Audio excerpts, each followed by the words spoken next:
Hello, South Africa, and welcome back to Coronacast. It's good to have you with us again.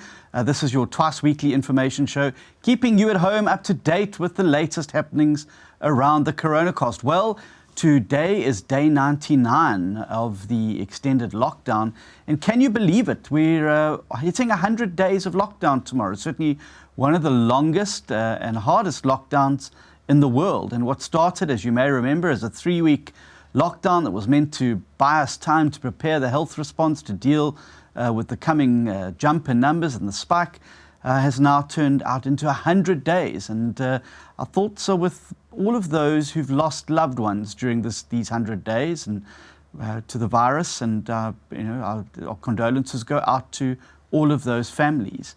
We're also sympathetic with all of those South Africans who found themselves in incredible economic hardship during this particular time. As we've made the point right from the beginning, this pandemic and beating it is about jobs, lives and livelihoods. It's not simply one or the other or a binary choice that we have to save lives, but we've also got to make sure that we save as many livelihoods as we can. And as you saw from last week's episode with Michael Bagram, and thank you very much for the kind words that have come through and all of those people who've thanked us for the assistance that we've been giving you there. It was certainly a very bleak picture. Many of the promised TERS, UIF funds, money that was supposed to be coming into the economy have not materialized. And that's left many, many South Africans in a very, very difficult position. But I'm going today, and the focus of the show today is around looking back at these 100 days of the lockdown, and looking at some of the highlights of what the DA's been doing, both as the official opposition in the country at a national level, but we're also going to be drilling down, looking at what we've been doing in the governments where we are, the government particularly of the province of the Western Cape, and of course the metro of the city of Cape Town. And I'm looking forward to taking you through some of those. So, of course, those of you may remember, we were the first political party to call for a debate of urgent public importance on the coronavirus. Having seen what had happened in countries around the world, we felt it was important for us to have a debate in Parliament. And our Health Shadow Minister, Siviwe Gwarube, pointed out very, very clearly what that debate needed to do. And we were able to highlight the problems that South Africa was experiencing. And unfortunately, on that particular day, it was also the day that the first South African case was announced, and what the pandemic started to take hold from them. On the 11th of March, the World Health Organization declared the pandemic a international pandemic and said that this was going to be something that affected the entire world. On the 12th of March, the Democratic Alliance, as the official opposition, called for a mandatory self-quarantine period for travellers that were returning to South Africa from high-risk countries. And this would have been very important to try and isolate the virus. We know that a number of foreign visitors had brought the virus with them into South Africa. And we're going to be talking a little bit about why that affected the Western Cape, particularly a little bit later. Then on the 15th of March, we joined hands with the President to indicate to him that we supported the national state of disaster to combat the internal coronavirus transmissions. On the 17th of March, we outlined our proposals in what was called our first Blue Book, which looked at an interministerial approach about how we would be able to, on a ministry-by-ministry basis, focus on fighting the pandemic across South Africa. DA shadow ministers at a national level wrote to their counterparts in government offering assistance in preparing the departmental responses to the COVID virus. On the 19th of March, the government adopted the Democratic Alliance's proposal to allow businesses to skip those mandatory UIF fund payments to assist them to be able to stay afloat during the period of the pandemic. On the 31st of March, government again agreed to the Democratic Alliance proposal to suspend import duty on the life-saving masks that would be required for people to wear around the country. On the 3rd of April, recognizing the fact that police brutality and authoritarianism was starting to creep into the scene, we established a dedicated hotline to allow the public to report cases of police abuse and military abuse during this particular period. And I'm happy to report the line was very well utilized, and we now have over 150 cases that we've been able to assist South Africans lodge with both the IPID as well as the military ombudsperson, and the excellent work done by the teams in the DA manning those hotlines, and our two shadow ministers, Andrew Whitfield in police and Kobus Marais in defence, have been liaising with the relevant stakeholders there. On the 9th of April, we called for a probe into the food parcel corruption, and unfortunately that has been one of, I think, the low points of the pandemic over the last 100 days, has been to see how even in a time of national crisis, personal greed on the hands of politicians who've tried to get their grips on food parcels and products that were actually meant for poor South Africans, vulnerable households. And we've seen food parcels stockpiled in mayoral homes, and very glad to report none of them DA mayoral homes. We've seen councillors who have been apprehended for fraud and corruption around those food parcels, and we certainly hope that the President's going to follow through with this promise that strict action would be taken against them. On the 13th of April, the DA proposed our smart lockdown model, and you may remember we broke that story and we released the model here on Coronacast, how government could use a smart lockdown to protect and open up South Africa's economy without compromising the safety of our citizens. On the 15th of April, the DA, through Bridget Masango and our social development work stream, fought really hard to get SASSA to reopen their offices. Our call at the time was to say that in a time of national crisis, when people need organizations like the Social Security Agency in South Africa, the offices should not be closed, and that they should be open to be able to assist people, particularly vulnerable communities, with the food relief. On the 15th of April, Democratic Alliance public representatives from around the country were able to make sure that they were able to put together portions of their salary, which would then enable them to make a contribution on behalf of the Democratic Alliance to the Solidarity Fund, which is independently administered by Old Mutual, and that money is going to be spent on protective gear and better medical infrastructure for South Africans. On the 21st of April, after enormous pressure from the Democratic Alliance, government promised to allow the South African Revenue Service to assist SARS to assist government with the TERS relief benefit to ensure that more families would have food on the table. Unfortunately, we've seen that it has not rolled out as well as it should have, and the incapable state has prevented much of that UIF and TERS from reaching the beneficiaries that it needed the most. On the 7th of May, the DA petitioned the International Monetary Fund, and I wrote to them personally to make any funds obtained from them by the South African government conditional on their non-racial use or any other arbitrary criteria. And this is important.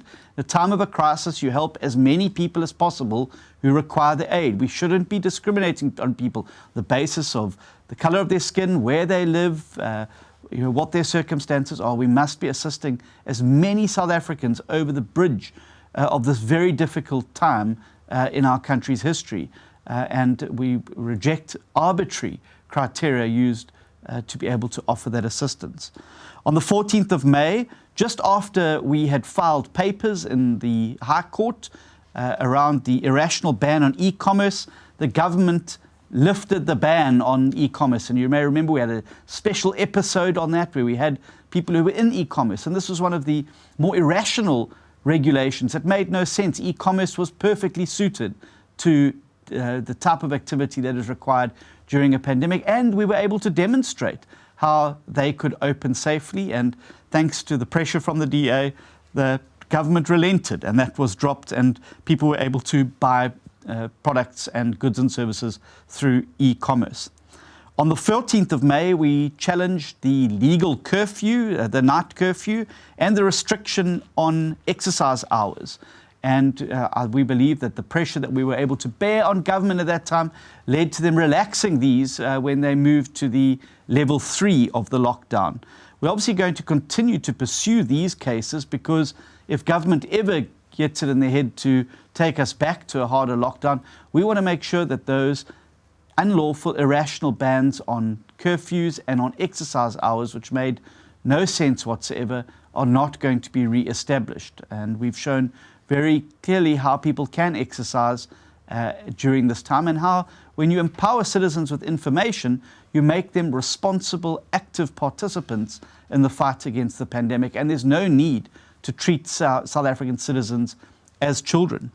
On the 22nd of May, we launched a court case on the government's ban on NGOs and CBOs from providing food parcels and food relief to South Africans, families and households that were struggling during this period. We now sit with a case where 51% of South African households in the country are food insecure. That is really significant, and it is the work, the noble work of these CBOs and NGOs that have been out there feeding South Africans. We were able to get the SASSA attempt to try and stop NGOs and CBOs from delivering food and food parcels to needy people, and we were able to get that reprieve. Then on the 29th of May, we won our first round in the protracted court battle around the legitimacy, as the Concourt agreed to consider hearing the case directly, and we were very excited about that. And then on the 1st of June, we launched a challenge to the discriminatory use of the coronavirus relief funds, and that case would eventually be heard on the 1st of June in the Pretoria High Court. And that was our view, that it shouldn't be right for government to discriminate against citizens during this particular time.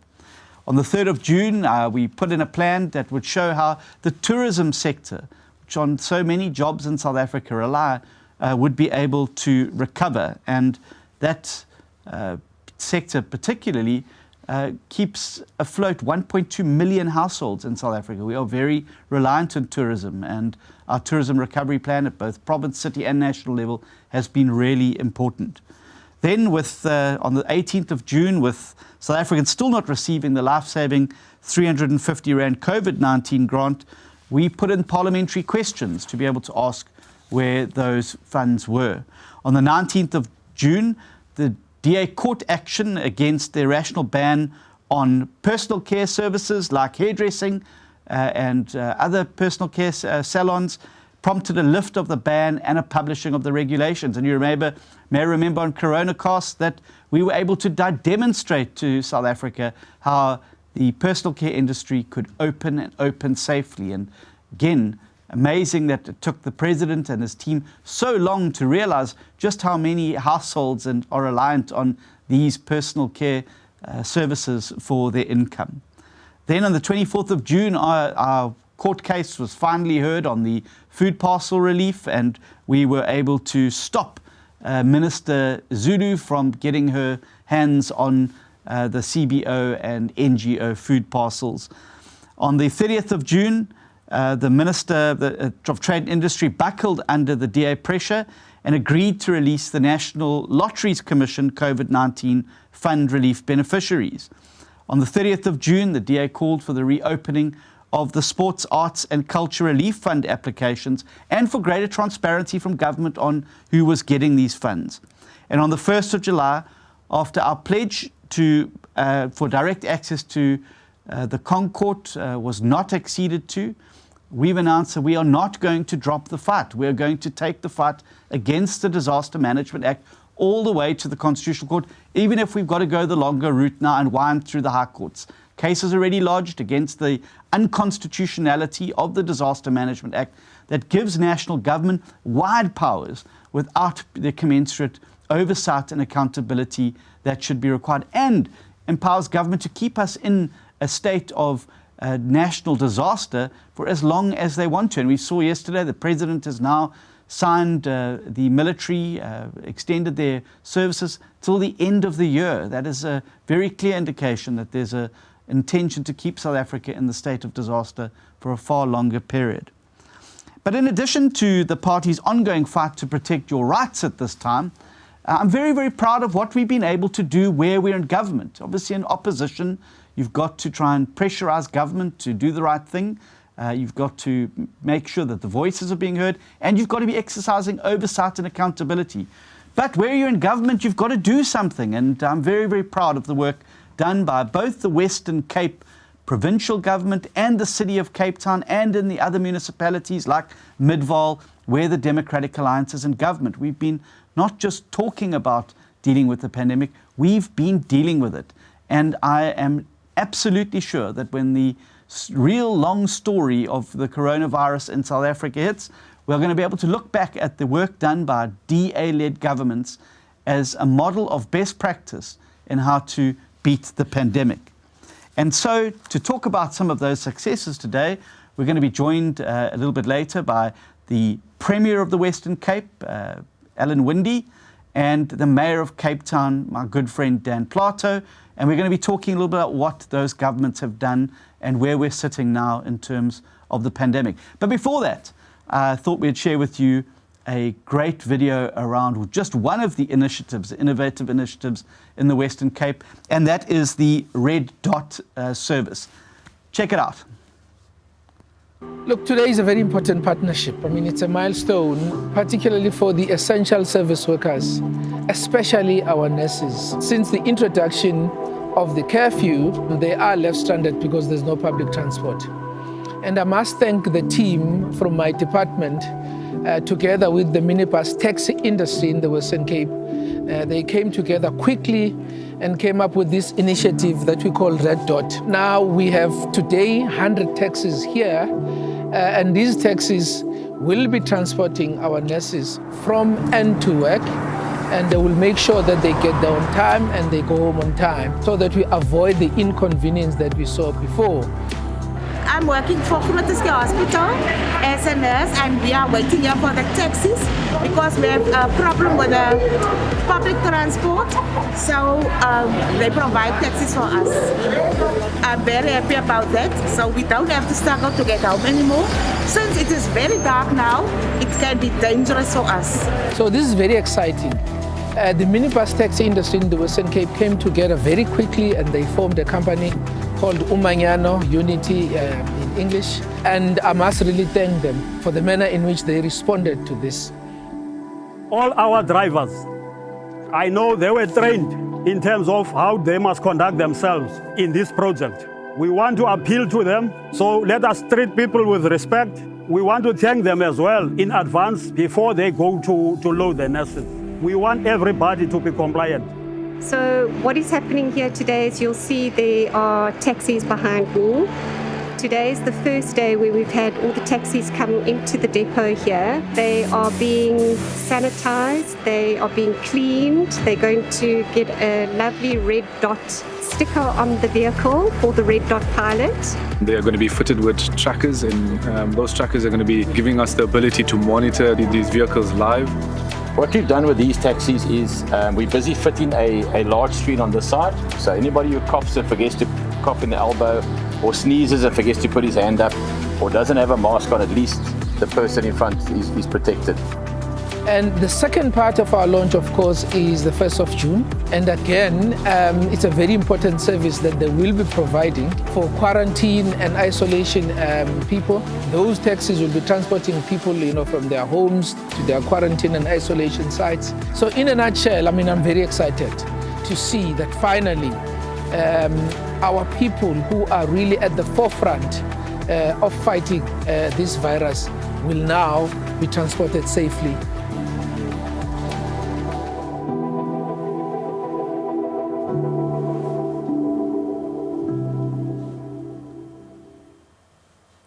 Well, certainly amazing to see that innovation there from the Western Cape government. And to talk a little bit more about that and many other things, I'm joined by our Premier Winde and Mayor Dan Plato of the City of Cape Town.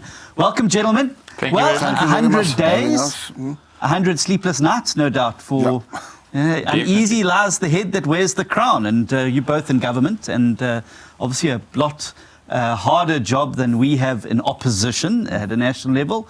And, really proud of the two of you and what you've been able to achieve here in Cape Town under very, very difficult circumstances, and the way you guys were both able to use the initial lockdown period to start to prepare. We'll start with you, Alan. We'll get to Dan just now. But certainly, watching the movie there with Bonge and Corsi, he's part of your cabinet. This has been a time of great innovation for government. It's forced you guys to really think out the box about how government works. So I think, first of all, it's tough. It's tough to be in charge at this time, and you do have those sleepless nights. When we have those first projections, now we're talking 100 days ago, those first projections, and you saw where the numbers were going in, and initially we had some really steep curves in those numbers, and we recalibrate all the time. We check our numbers, we have a look at our response, the hotspot responses, zooming in, trying to slow the virus down. Of course, lockdown is there to get your health response ready. Then you've got to get the balance right. Our big balance problem at the moment is going to be other healthcare issues that we're starting to address from next week. We were talking about it this week. So many people who haven't had their inoculations or gone to have their TB tests, etc. So there's a lot of other stuff that we have to fix. But up until now, it really has been sleepless nights, making sure we've got the right choices in place, the management in place. And then for me, the innovation. The innovation is the stuff that just amazes me. We never waste a crisis, right? Yeah. And you saw the red dot. The red dot's expanded already. So that red dot service was put in place so that you could get nurses safely from home to the clinic or the hospital and back home again. They'd book it on an app. They'd be picked up and taken safely. And now we've got an extra service called the Red Dot Light service. That service will come and collect you if you're positive, COVID-19 positive, and you need to go to one of our Q&I facilities. They will come and collect you and take you to the facility, or even bring you home again. So, innovation, that's been the big thing for me while managing this crisis. 3 cabinets a week. And Certainly, I'm sure if people had told you at the beginning of your term of office as Premier what was going to happen a few months down the line, you probably never would have believed them. But here we are, innovating, moving forward, and dealing with the challenge. And I think drawing on, we had a massive drought, and what we learned in the drought, the World Cup, and you see those lessons coming through every single day. What's the art of government and the capable states at work, and it's been great. Do you want to talk about the capable state? Let's talk about a few of your successes. I spoke about innovations. The first response is our field hospitals, because you've got to get your health response right. So we've actually got 4 field hospitals that we've put in place, 5 in planning, but 4 of them. The first one was in Khayelitsha. We turned the Tusong Centre, with partnership with Médecins Sans Frontières, into a sort of step-down facility, or extra hospital beds, not necessarily the high care, but extra hospital beds in place. Then, of course, the second one was the CTRCC. That became the biggest COVID-19 hospital on the African continent, focused only on COVID-19. We wanted to fit 850, and we got 862 beds in there.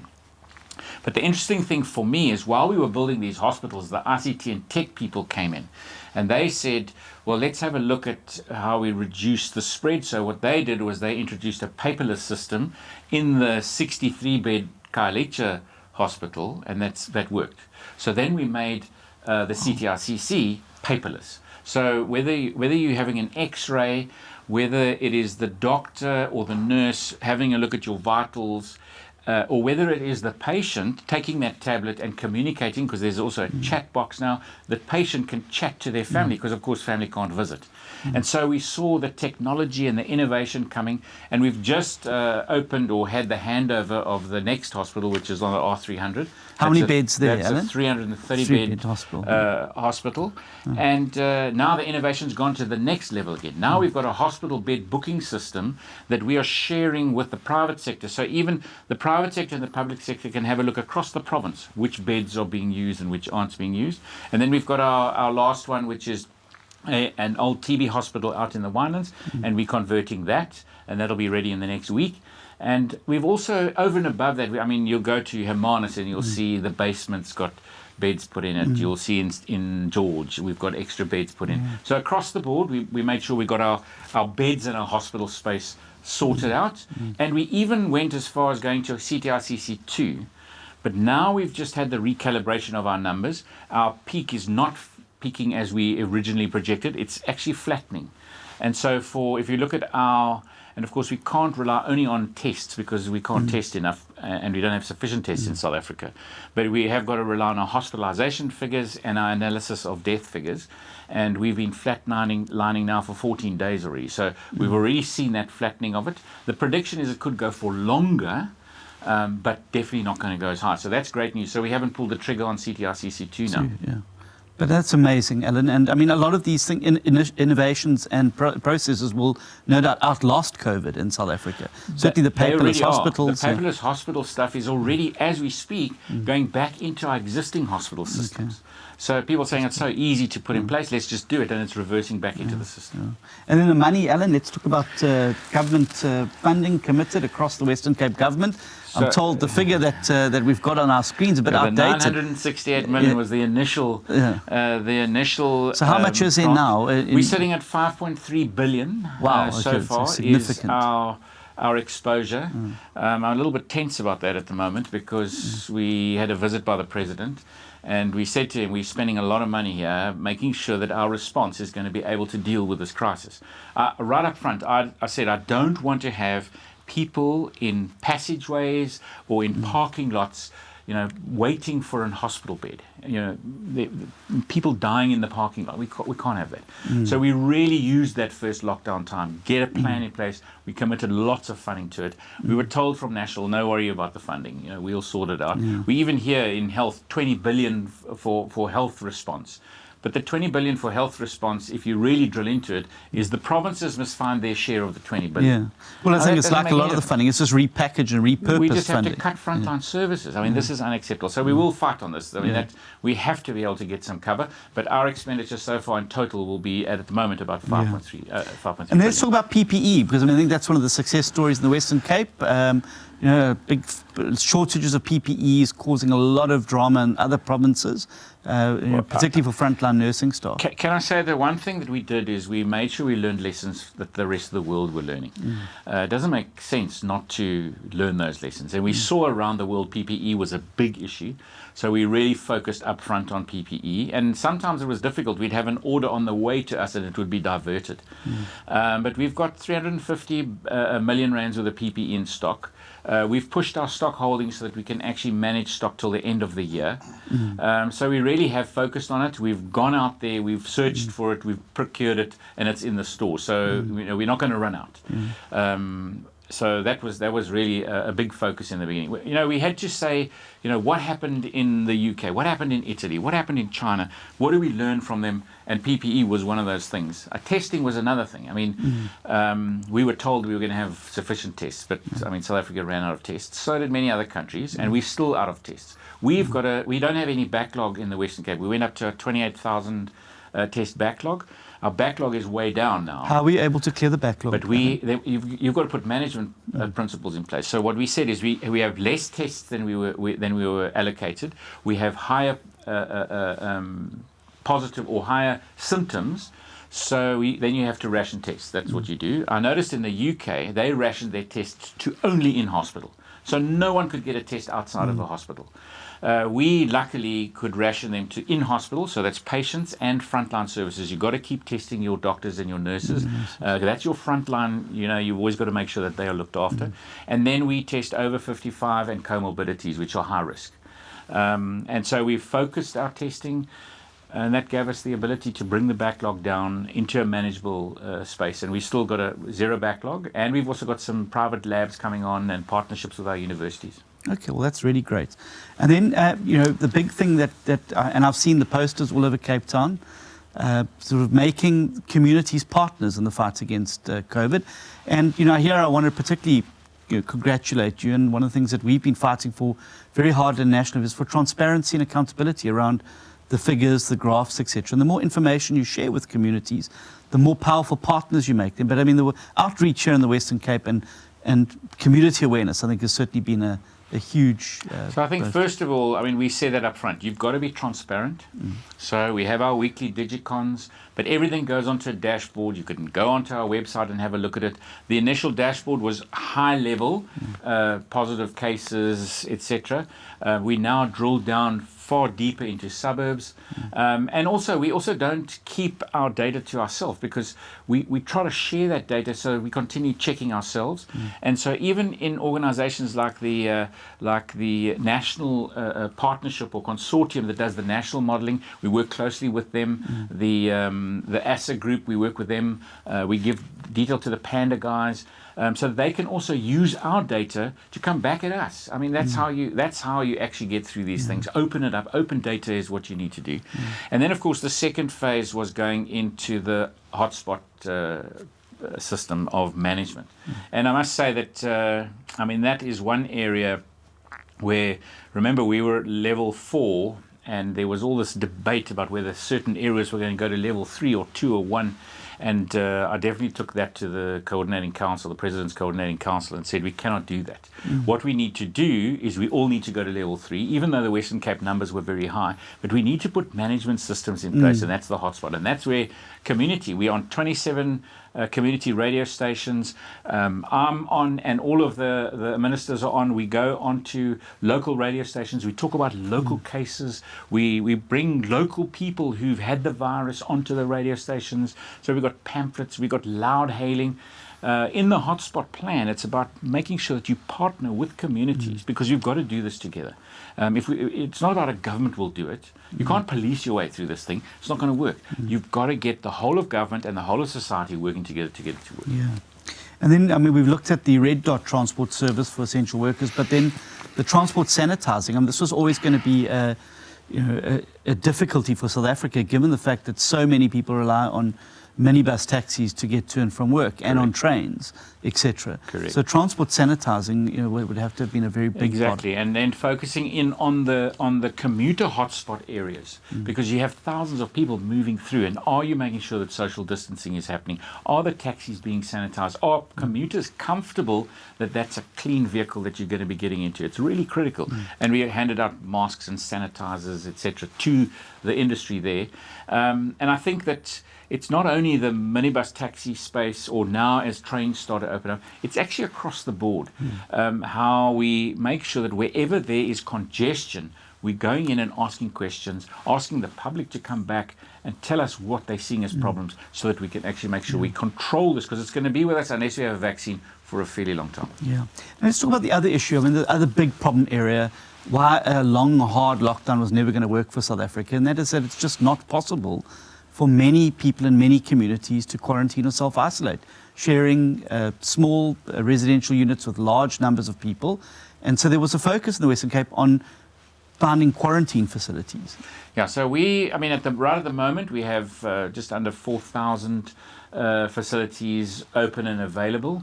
We've got another probably 6,000 that we can bring on immediately, and you can even go further than that. The one thing that we're very lucky with in the province is we've got lots of hotels and guest houses and resort facilities, which are perfect for Q&I. Our big issue there is not only making the facilities available, but actually getting people to take it up. That's where the red dot light comes in. We've got an innovation there where we actually use the same system, but we will collect you if you're positive, so you are safe. You get to that quarantine and isolation facility. You're looked after. I don't think there's any other province or government doing that in the country. So really another.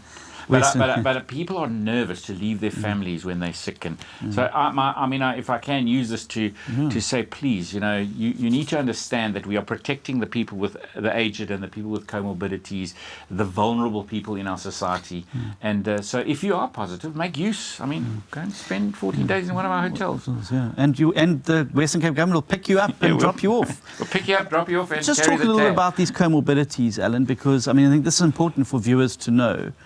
That as the virus has proceeded, there are comorbidities that really do affect and make people vulnerable. Do you want to just share a bit about those and what our advice to people who have one of those comorbidities is? Correct. So, we've got quite an in-depth analysis through our epidemiologists. And of course, age is an issue with this virus, and it has been noted across the world. But in our region and in South Africa, what we're picking up is that if you add age to a comorbidity, or even just or multiple comorbidities, your risk just starts to climb. And the biggest comorbidity risk is diabetes. And we will be starting next week with a new approach, even on how we're going to specifically focus and zoom in on diabetics who are vulnerable. But it's diabetes, it's hypertension, those two probably the biggest drivers. And then we've noticed that HIV also does play a role, TB to a certain extent. But quite frankly, if you do have diabetes, hypertension, you need to really think about it, protecting yourself or someone in your family. Make sure that you're looking after them. And in this province, I promise you, if your granny is at high risk, phone the red dot light system, phone our call center, and we'll take her to one of the quarantine and isolation facilities for a couple of days to make sure she's out of harm's way. Out of harm's way. And then look, the other thing as well is food relief. And I mean, that's the thing that really was a stark element to me. It was just how vulnerable so many South African households are and how many live on the brink, actually. And we now have a situation where 51% South Africans food insecure. And that is very, very significant. And it's obviously going to lead to a humanitarian crisis if not managed. How's your government managed that? And I know that particularly your school feeding scheme, you were insistent on the beginning that these stay open because so many people rely on it. So we never stopped feeding at schools, and I mean, there's one photograph of a little guy with his little container, little Tupperware container, standing in the front of the queue. You see social distancing behind him, coming to get his meal. And of course, he didn't come to school to get his meal to eat it there. He would get his meal, it would be packaged in his container, and he'd go home with it. And more than likely shared it with his brothers and sisters. So it was critical as far as making sure we deal with hunger. We initially immediately put in 53 million to sustain not only food parcels, but also to make sure the feeding scheme at schools continued. We've upped that to, we've just spent over 80 million. But that's still, even an 80 million rand in the province is a drop on the ocean. What really, I mean, I must give credence to the 6,000 NGOs in the Western Cape. I mean, people stepped up. People in streets. I mean, the mayor will tell you now about getting to ladies who get together in the street and make sure no one goes hungry in that street. And they make soup, and I mean, it is just amazing. And I mean, your heart goes out to every one of them. They are just amazing people. And then, of course, you get the bigger NGOs who set up. They set up production facilities. You've got breweries turning, because they couldn't sell beer, so they turned their breweries into soup-making machines. And it is, I mean, by the ton. So really, I mean, government could step in a certain way, but wow, the general public, they are the ones that are real heroes. SAB has changed them to soup and bread for the next little while. But I mean, that has been amazing. Yeah, you've seen, although we've seen some of the worst sides of South Africa during this thing, with the corruption and the stealing of money from food parcels, we've also seen the best of South Africans. And we've often given a shout out here on Coronacast to those NGOs and CBOs, which is why we also went to court. We put our money where our mouth is, because if they had stopped feeding, I promise you we would be sitting here today with an even bigger crisis. And then just talk about the COVID care safety hits. I mean, you've been a former MEC of economic development and economic opportunities. You know why an economy is so important. You know why you've got to protect lives and livelihoods, and how we can get as much of our businesses in your province open as safely as possible. So, of course, you don't want, I always say to businesses that no business wants to become known as a spreader, Don't worry, if you go to ABCD, you're going to get the virus. That's not good for business. So we have to make sure that businesses are doing or playing their part. And of course, it's difficult because you haven't had any business, and now you've got to invest in your business to be safe. So we've put kits together, a little bit of sanitizer, some masks, but more importantly, it's about information. And but I also have been amazed here how businesses innovate and how businesses find ways to become safer, and especially in hard lockdown. I mean, some of those businesses who sent through their kind of protocols on how they will open their business safely blew my mind. I mean, one that really stands out is Robertson and Kane yacht makers. I mean, they were saying we've got these orders and we need to be able to get back to business, but we're going to run it in so many shifts. These are how few people will have it work at a time. This is how we'll have, you know, almost like you go into your hospitals where you don and doff. You know, you got to change with your PPE. They had the same processes in their businesses, and you see it across the board. I mean, I went to when the hairdressers were allowed to open up again, and went to go and see a number of hairdressers, and you know, I see even at your haircuts in Mitchell's Plain. That I did, and now it's a problem because now I've always got to go back to Mitchell's Plain for a haircut. It was an excellent haircut, but you know, it costs a business. You can't carry your customers because you got to have an appointment. You can only have so many people in your business space at once. You've got to have extra sanitizing and etc. So it's an extra cost, but you know, we've got to help businesses. They've got to be responsible, and then of course citizens have got to be responsible because they're the customers. And we've got to make sure we do this properly together for the next couple of months until we've either got a vaccine or we've got a space where there's enough immunity. The virus is starting to fade away. Maybe it's going to come with the summer months. I don't know, because this is a very unpredictable virus. And a lot of unknowns, but business is critical. I mean, we've already in the Western Cape lost probably 27,000 SMMEs who are not going to open again. Now that's devastating. Yeah, devastating. And I mean, we've had your Minister of Education on the show, Debbie Schaefer, around school reopening. Wasn't without controversy, but Debbie and your government were resolute that schools should be allowed to open, and you know, to be open safely using PPE. And it seems to have gone very, very well. I mean, you want to just talk a little bit about why your government made that decision? So there again, you know, 450 million. I think it's climbing probably 600 million now, because we've got a second round of and more students coming up, more product going into the school. I think the prediction is we're probably going to spend about R1 billion on readiness for COVID-19 in this province at schools. And yeah, that Sunday evening, where I knew about it more than other people because I had a matriculant in my house, my daughter going into matric or busy with matric, and the confusion and are we or aren't we, and then I remember the phone call with Debbie, and you know, I said to her, well, number one, where there's confusion, and she says no one knows what's going on. So I said, well, are our schools ready? She said yes. I said, okay, what is the regulation, the government gazette, what does it say? It says schools open tomorrow. I said, well, then let's open the school. So she went ahead, and it was the right thing. It was the right thing. I know that people are nervous, but I mean, I watch all the numbers. I watch it all the time. Infections in our school with regard to our students is now at 0.09% of students have contracted the virus. And our teachers a little bit more than that. Most of our teachers actually got it before and in lockdown when we were preparing. But of course, whether you're going back to a hairdresser or you're going back to school, you've got to run it, manage it properly. You've got to be responsible in that management. If you see the risks going up, this is going to be with us for months. If some of the epidemiologists are right, they're going to say 18 months. You can't close schools for the next 18 months. Our children, I mean, it's just not possible. And then if you start to add the other stuff which I spoke about in the beginning, if our children are not getting their inoculations, I think in some of the city clinics they've done an assessment already. I think they're something like 73% down on where they should be with regards to inoculations of school children. Now, that is a bigger disaster. Measles. I mean, we don't want another big measles outbreak. We can manage it, but at the moment we're getting out of kilter.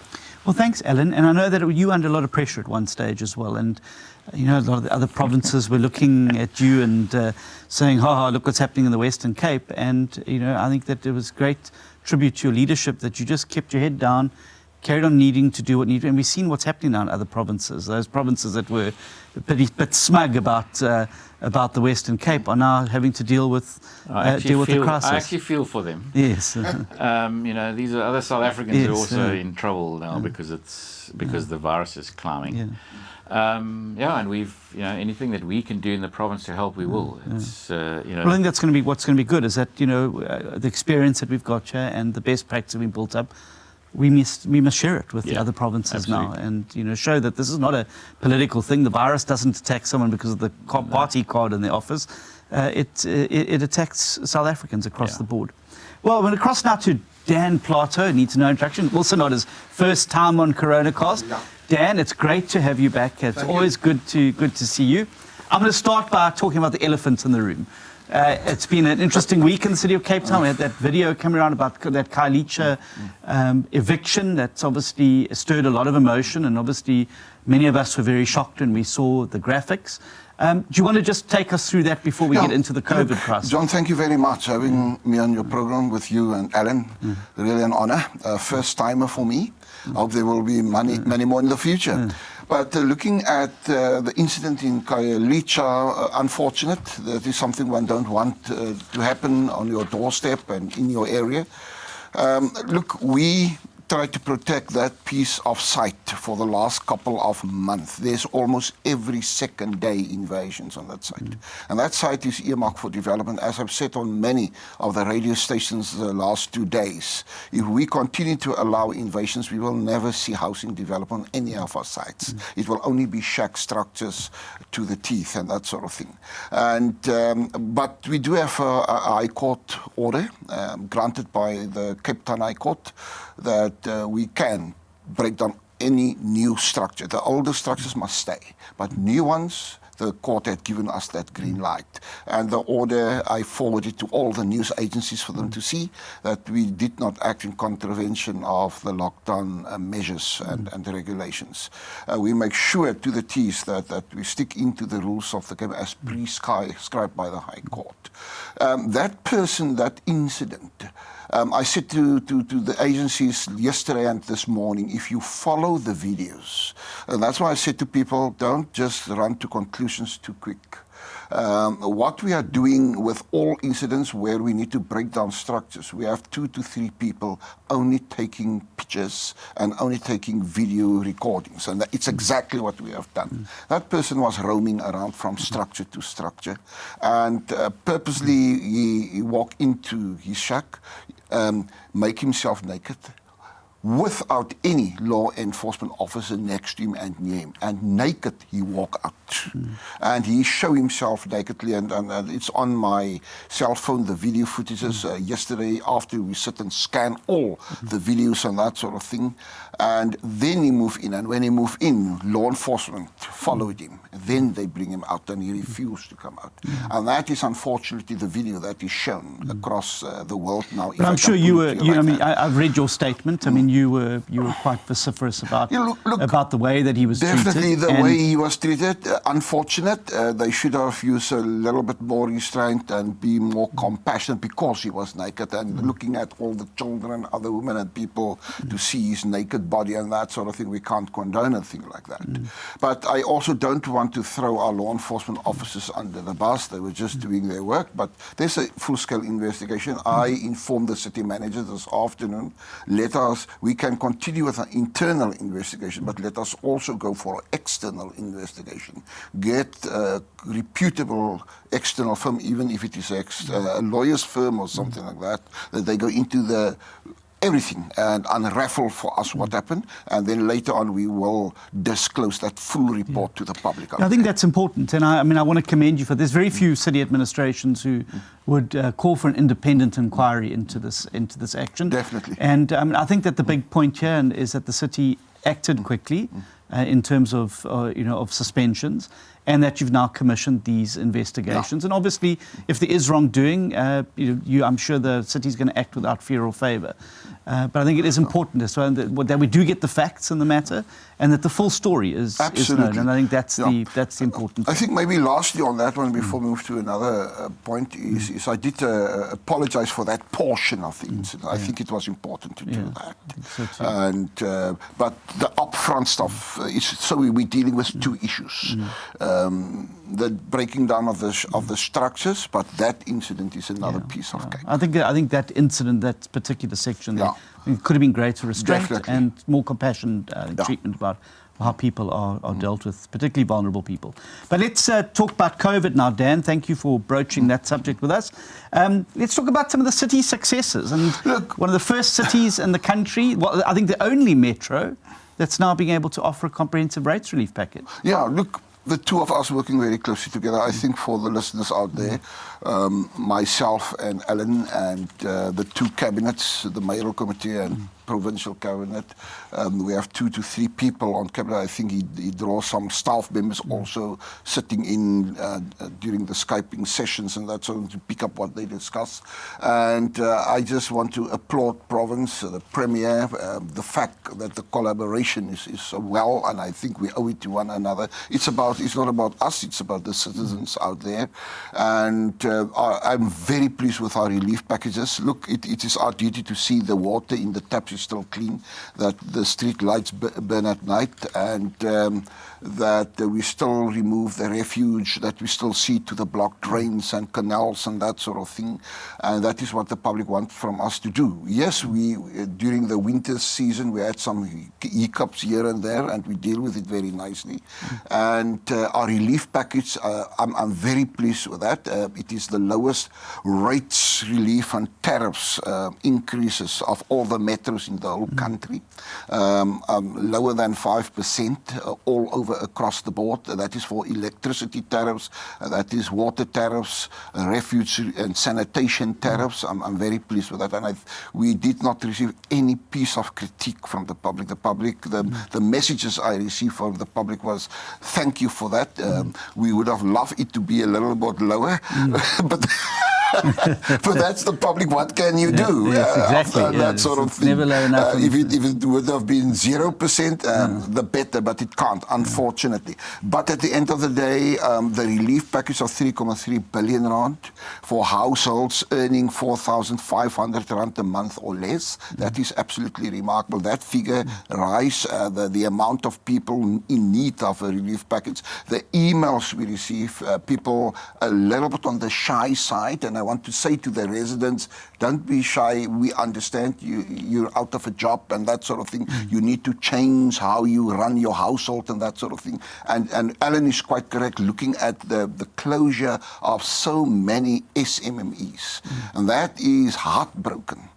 People phoning, send SMSs and that sort of thing, or WhatsApp messages. Dan Plato, what can I do? How can I make use of your relief package? So that relief package is coming in very, very handy. And I need to say that there might be a situation later on down the line where we need to say during the adjustment budget period with another relief package, because we don't know currently the utmost severity of the situation and of the people in need and that sort of thing. And that is why I have said, even, and you heard the comments from national and from opposition parties, our drive to provide food parcels, to capacitate the soup kitchens is well over 100 soup kitchens.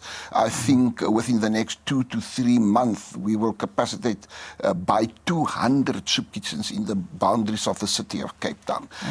We provide them with a full kits so that they can continue to provide the necessary food and hot meals to the public out there. I think that is needed. Our care packs we provide for people to continue to wash their hands, hand sanitizers, that each and every household at least have a hand sanitizer bottle with the sanitizers inside to continue sanitizing them and that sort of thing. And that is a means of containing the spread of the virus, and even washing powder, etc., etc. So we are now busy currently handing out over 20,000 of those. And I just said to the people in my office, procure another 20,000, and that sort of thing. And that's just a simple way to stop the spread of the virus. It's a simple Wash way hands, of stopping. Wear masks, exactly. Social distance. Definitely. And that's continuing. And then in terms of the homeless, I mean, this has been an area when I think that the city got a lot of uphill about Strandfontein, but I also think that once the real story of Strandfontein emerges, we're going to see... I said it yesterday when a journalist asked me the question. You were hammered about Strandfontein, and I could say to the journalist, let me say to you one thing about Strandfontein.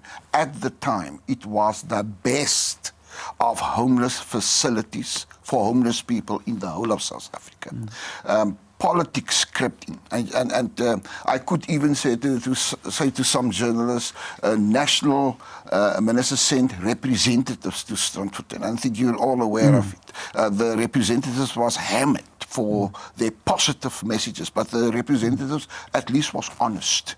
Honest with what they have seen, and that's what they said to us. But looking what's happening elsewhere in the country versus what's happening in Cape Town, there is no comparison. Why hammering Cape Town and that sort of, and one entity, even the Department of Defence, providing us with a full report about Strandfontein. And their message was key. And they said, yes, you put this package, put that package together in 1 week. There's mistakes, but this mistakes doesn't warrant the facility to close down. Yeah. Well, it's amazing, when national government ministers say, well, look, we've made mistakes, they have a very forgiving reception. When it's Absolutely. Governments, it seems to be zero room for error all the time, which doesn't help with the pressure on you guys. But I suppose we don't mind being held to a higher standard. Definitely, but I'm very worried about the homeless plight. We still have space. I visit some of the shelters myself the last couple of weeks. There's enough space in the shelters. The public, the homeless people refuse to make use of the shelters. I said it to Sakina Winde on Morning Live this morning. Must we continue to allow, under the measures, each and every tent going up, each and every structure going up? The new call to the city of Cape Town, to my office from certain NGOs and individuals is, when are you going to provide the tent structures with a toilet facility and with a water point? Can you think in your mind the cost to that? Cape Town will become a tent city and that sort of thing. I think this is the thing that gets lost often, is that there is also a duty on government to uphold the rule of law. Exactly. Citizens expect you to uphold the rule of law. And I think provided it's done with openness and transparency and without the use of brutality, I think that it is part of the responsibilities. Yes, you've got a duty to help the homeless, but there's also a duty to uphold the rule of law. That's any government that allows the rule of law to just dissipate. I think, starting on its very slippery slope. Maybe lastly on this point is a critical issue, and without knowing what's going to happen with regard to the Khayelitsha Impolweni incident, I wrote to President Ramaphosa last Monday. I said in my letter to the President, please, President, get a team of people together. Alan will tell you, Premier will tell you, you pick it up in the mails coming from the public. The silent majority is beginning to crop up. Their messages is getting more harsher and harsher, more dramatic. If you are not going to take action, we will have to take action. We don't like the people next to us. It is the toilet that's get made. It is the smells in the homes and that sort of thing. And we are aware of the lockdown, but when are you writing to National? Saying to them, it's becoming an intolerable kind of a situation. And although NGOs and people is of the opinion we must not touch them and that sort of thing. And there's people, they don't care if even in Adderley Street or Wells Street there's tents put up tomorrow and that sort of thing. But the fact of the matter is, the ordinary law-abiding citizens don't like this, and they don't want this. And we need to become aware of it. And that is why I said in my letter to the President, please get a team of national, provincial, and city people together so that we can sit and debate these issues, the issue around the plight of the homeless. But I think and this is not a problem that faces Cape Town alone. I'm from Durban. Durban is my hometown. And the homelessness issue there is as big an issue. And there you don't have shelters. There you don't have a city and a province partnering with NGOs to assist people to get into shelter facilities. The incredible work done by the city that doesn't ever get spoken around about screening and getting people into rehabilitation facilities, off the streets, into rehab facilities. And these are the sort of things that are happening that never get spoken about. We get hammered when something goes wrong. But there's very little credit given to when the city is actually and the province are doing things right. And I think that certainly I would like to spend a bit more time, perhaps in another episode, Dan, with you, talking through some of those highlights of the city. Let's just talk about the health response now, city clinics and the like. Well, I think Alan has said it all, is collaboration. It is working together and it is taking each other's hands. Our clinics, look, the same issues, the frontline staff, we get the messages every day, the death of frontline people, the infection rate of frontline people. Even now, this morning, I received a message about another one of my councillors. You mentioned the name of Councillor James Voss, infected, and he was in isolation for 14 days. He ended up 14 days ago in hospital twice, I think, during his period, and couldn't breathe and that sort of thing.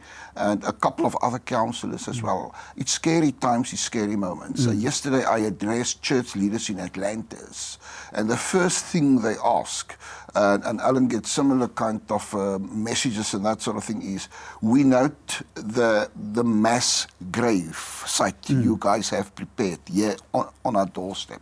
And they just wanted more information about that. They're not against what we are doing, but they want to know, they want to be informed. And then the new role of funerals and so on. It's different from what we know. The body goes home, specifically in the non-white communities, Khayelitsha and African communities. We do have a specific manner in which we conduct our funerals. Other communities have it. The body goes straight to the church and that sort of thing. And there's nothing happening at home and so forth. That changed. And with a COVID person pass on the wrapping of the body, and in certain instances you don't see the body at home or in church. You will only see the coffin at the graveyard, and that is how serious it is. So it's hitting the public like cold water in the face, and we must constantly address the public, fill them in with regard to the new methods and that sort of thing. The new normal. And in the new normal, we spent an awful lot of time about it. And amazingly, after addressing the group in Atlantis yesterday, and just this morning, because they talk, it is WhatsApp and Twitter and whatever, modern technology. Next week, can't they not go to Mitchell's Plain to do the same in Mitchell's Plain? That is now next Tuesday. And next Thursday, another call, can't you not come to Lavender Hill? Well, I certainly also think that the transparency and accountability from the city has been excellent. I know that my ward councillor is able to give us a breakdown of the number of cases in our ward. I mean, I don't think that is available anywhere else in the country, where you're able to share information with communities and to make them partners in that. And you've also been doing a lot of outreach facilities. It's hard to keep up with you on social media, Dan, with your outreach program and talking to communities about it. I think it's important, the remark about the outreach and that sort of thing.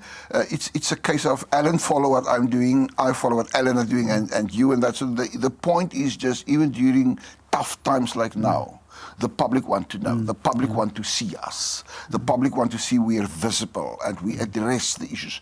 And the positiveness of mails coming in. Yes, there's critique. Yes, there's people that are bedeviled and they tell you your fortune in no one's. We all get those, don't worry.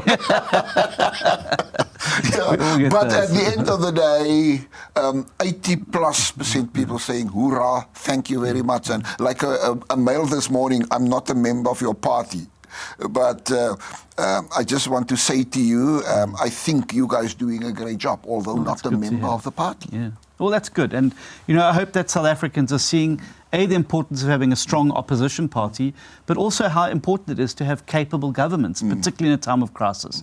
And I think that what we're going to see, unfortunately, over the coming weeks and months, is what happens when a pandemic or crisis hits provinces and certainly national areas where there's an incapable state. And that, I think, is too terrible for words. We've seen already what's happened in the Eastern Cape. The government hospitals overrun I was now. so shocked. I think prior to this viewing and that sort of thing, and the interviews is, I think it was Wednesday morning, the Eastern Cape Premier made the announcement that the hospitals are collapsed. The health system is in tatters in the Eastern Cape. That's and I think there's a scary. province where we can help out, Helen, and sort of give some expertise and advice at this time, rather than pointing the old political fingers, which doesn't help anybody. And let's get out there and save as many of our citizens as we can, regardless of where they live or what they do. But gentlemen, it's been such a pleasure having you guys on Coronacast. Please keep up the great work. You make us proud every day. We don't always get it right, but I think that certainly Thank you. we need Maybe to keep last pushing. piece of comment, we missed Yes. that one, but I think very important. Yes, one. Out sure. of the 20 best clean audits countrywide, Yeah, there we go. Well 13 done. of them, the Western Cape. There we go. Well, I mean, that's good Fantastic. cleaning. And I think that citizens in this time, that this relief package that you were talking about earlier is not possible in other metros because they have not managed their public finances well during, the years preceding this crisis. Exactly. Now that, you've been able to manage your money well, there's money to be able to help people during the crisis. Exactly. It's not the same in Durban, where I'm from. It's not the same in Gauteng, where they couldn't even, in Joburg, yes, they couldn't even pass their budget. And it's certainly not the case in the Eastern Cape. So If you don't have good governance as your foundation, you can't be a government. absolutely. And thank you, gentlemen, for being at the Pleasure. front end of the fight against him. Is there any wrap-up comments you'd like to make, Alan? Any final message or advice for viewers? I sit here thinking about all these things that we're talking about, and I think about all the things that we haven't said Yes, to well, anybody or told you about, because there's just so much. Every single department, it's massive. So probably have to do this again. We'll do it again. It'll be great to have you both back. Dan, any Well, I think closing for me, comments there? what is key is good governance.